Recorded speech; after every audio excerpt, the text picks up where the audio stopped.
Alright, so let's get this regular season done. I want to get it done in this video. Before we continue the simulation, let's just go back to the roster moves. And I'm actually, before we do that, I'm going to go to settings. Because now that we're officially tanking the rest of the season, I want Markstrom to play as many games as he can. So I'm just going to assistant coach rotate goalies. I'm going to ask you guys, before we start the simulation for the next year, can you guys just remind me to turn on assistant coach rotate goalies? Whatever video it is, right before I start the season simulation, just comment away and thumbs up that comment if you see it as well, because I don't want to forget about that, alright? So we got the rotate goalies off, so Markstrom can start the remaining amount of regular season games here. Yeah, I think I'll just get 2 videos done today because I still want to do a regular season wrap-up with the stats and stuff. So we'll just get this done. Defensemen. Alright, so Myers, Kulikov, Campbell, Goodbranson, Moten, and Forner. Alright, so we are missing our Kuba and somebody else. I forget who it was. Jovanovski, right. So we're going to be pretty weak defensively now, right? But that's okay. That's the name of the game. And we don't have any young prospects that we can come up and play. It kind of sucks, but whatever. Alright, so 1, 2... I got 6, right? 1, 2, 3, 4, 5, 6. Yep. And then forwards, I think it's time to, well, should we break up, what's his name, Barkov, what he's doing down there? I mean, he's playing good down there, right? I think I should save his rookie season for when he can come up and play a whole season, right? Yeah, you know, I'm going to leave Barkov down in the AHL, boys. He's doing fine down there. Let's not bring him up just to bring him up and have him shit the bed up here. No, I don't need to do that to him. He's fine down there. He's having fun. All right, we'll leave these guys up here. In fact, what I can do is I can send a bunch of these older or younger guys down to the minors. Not Huberdeau, but there was a few other guys. Hang on. Joey Crab, you can come up to the team. Now, hang on. Let me just go through the players here. There was one player I saw. Yeah, Yurko. I want him to play in the AHL. He can play on the second line or the first line with those guys. Shore, you're going to stay up here. Matthias, Goodbranson, all you guys. Yeah, everyone else can still play in the NHL team. Okay, and that should be everybody. So let's go to line changes, best lines, San Antonio best lines. I'll come back for that. All right, so Eberle and Huberdeau, Fleischman, Bickle, Mueller, Kopecky, Crab, Shore, Upshaw, Matthias, DeVoe. Yeah, that's fine. Defensively, but Kulikov, Myers, Goodbranson, Campbell. Yep. Power play, Eberle. Yep. No, let me get Bickle in there. Because we've committed to Bickle for like 4 years now, which is fine. He's only 27, but let's make sure that he gets some ice time. All right, especially on the penalty kill as well. Kopecky, Shore. You know what? I'll leave him off the penalty kill just for now. And then the goaltenders, we're going to go with Markstrom for the rest of the year. It'll do 2 things. First, it'll help us lose some more games so we can get that better draft pick. And hopefully, I don't know if it'll work or not, but he'll get some more games played, and maybe that'll help with experience for next year. Okay, so we've taken care of all that now. Last but not least, before we resume the simulation, I'm going to go to scouting assignment. There was one thing I wanted to do. I wanted to scout goaltenders in the QMJHL, because I'll show you. There's a few top 10 guys. There you go. There's one top 10 guy. No, wait. No, not forwards. Goalies in the QMJHL. There you go. There's 2 top 10 goalies in the QMJHL. And if we can pick that up in the later, like a top 9 or a top 10 pick, if he's still available, because if Markstrom's not going to get better, I would like to pick up a goalie, okay? So let's put some time in and let's see if there is an actual good goalie there available. So there you go. And because we did all those trades, let's go to GM Tracker and let's see if we can increase our scout at all. No, we cannot. That's fine. All right, so let's finish this regular season. 27, 28, and 6. Now watch us win every single game and make the playoffs with Markstrom in the net.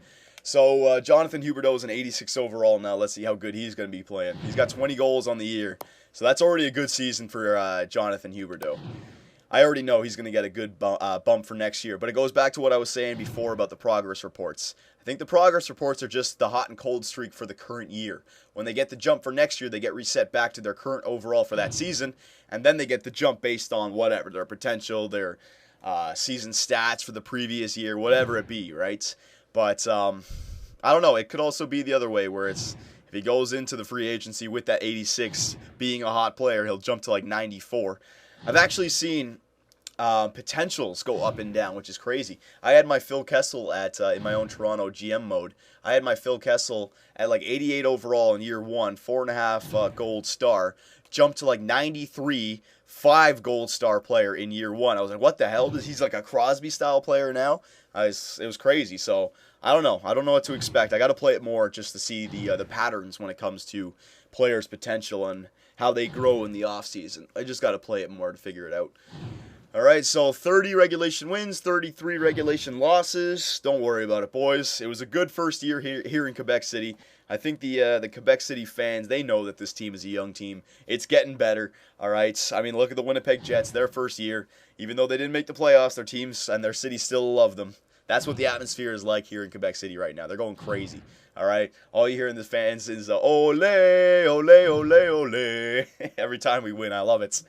Okay, so, yeah, man, look at that. Kopecky. Whole season, he was leading in assists, basically. I thought for sure Fleischmann, Huberdeau, or Versteeg would be leading in that. Huberdeau in goals, if he can get 25 goals, man, I mean, 30 goals is a little bit of a stretch by now. I mean, he could do it, but at least 25 goals, he'll definitely get a good bump. That's a good year for a rookie at 82 overall. So come on here, keep going. And I might even put Huberdeau down in the AHL for the AHL playoffs. Yeah, we could actually do that, because our AHL team is doing good. So we'll send everyone down to the AHL team like Kulikov, Huberdeau, all those guys, and we'll tear it up in the AHL. I'll send Markstrom down as well. But yeah, we can definitely do that. Yeah, I'll do that for sure, because we're not going to be a playoff team. 33, 38, and 7, almost 40 regulation losses. It'd be nice if we are dead last, but I don't think we're going to be even close to dead last. I'd say we have a top, well, you know what, we're starting to win some games. As long as we have a top 10 pick, I feel like we'll get a good player, you know, the way it is now. I may be wrong about finding studs in like the 4th and 5th round. That might be too late, but you can definitely find studs in the late 1st round. I'm 100% sure about that now. So, first round picks in general are just good to have. It doesn't matter where they are. All right, so look at that. We ended the season in our last 4 home games. Well, last 5, but the last 4 home games, we won 3 of 4. Not too shabby.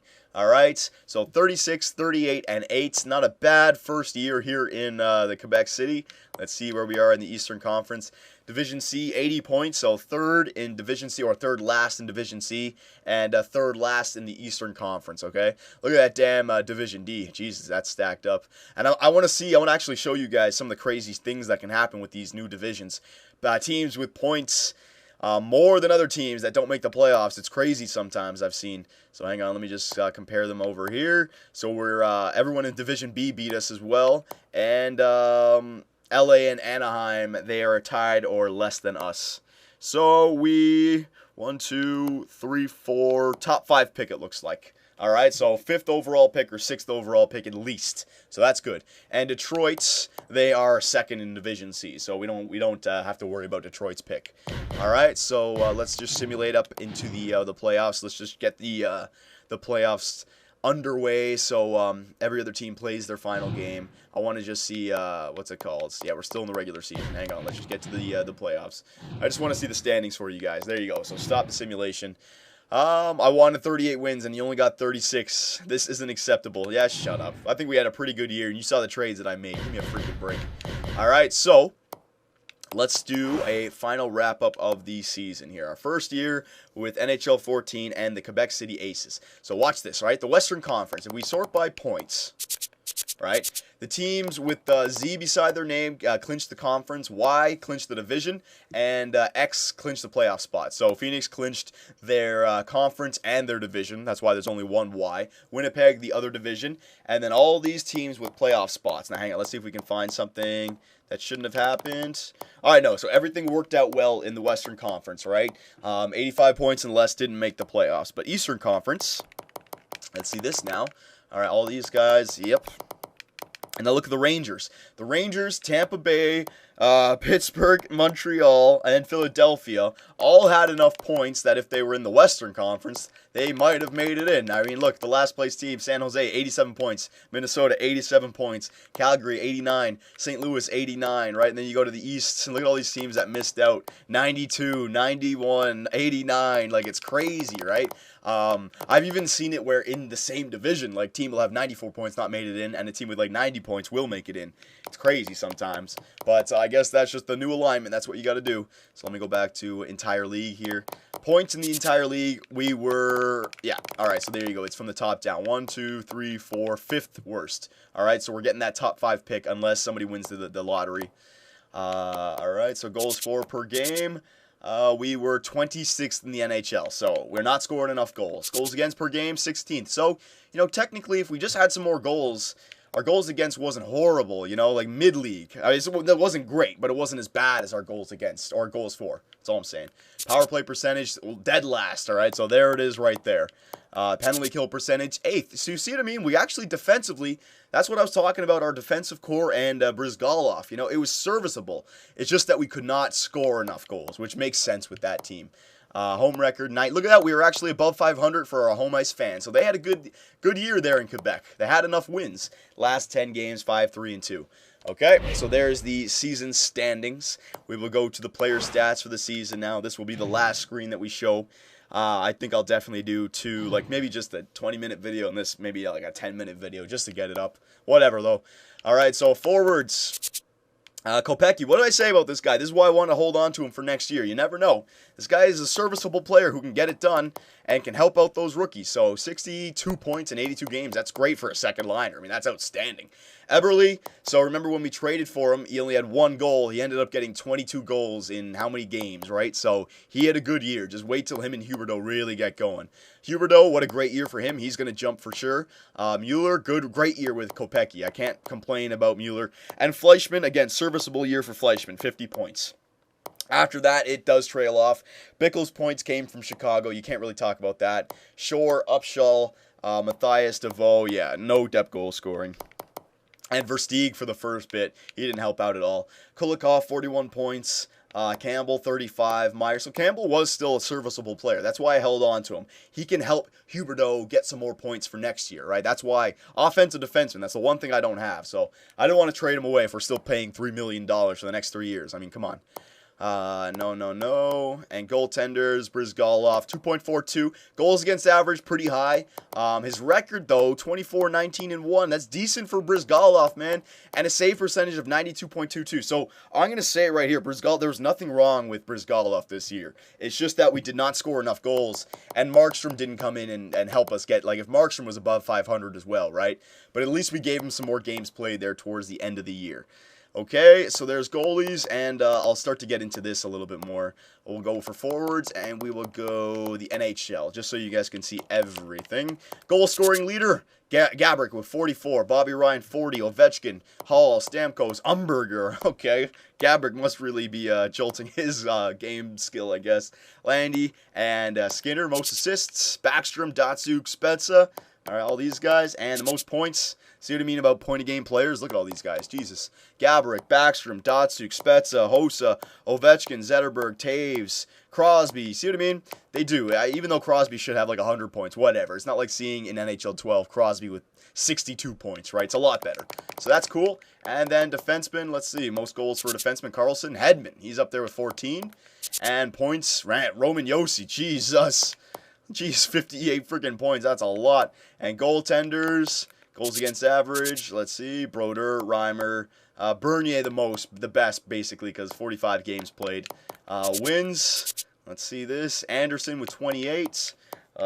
Save percentage. Brodeur, 93.99, but he only played a certain amount of games, right? So, yeah, 32 games played. I'd say Bernie Mac again and Dubnyk are the best. Well, Reimer played a bunch, too.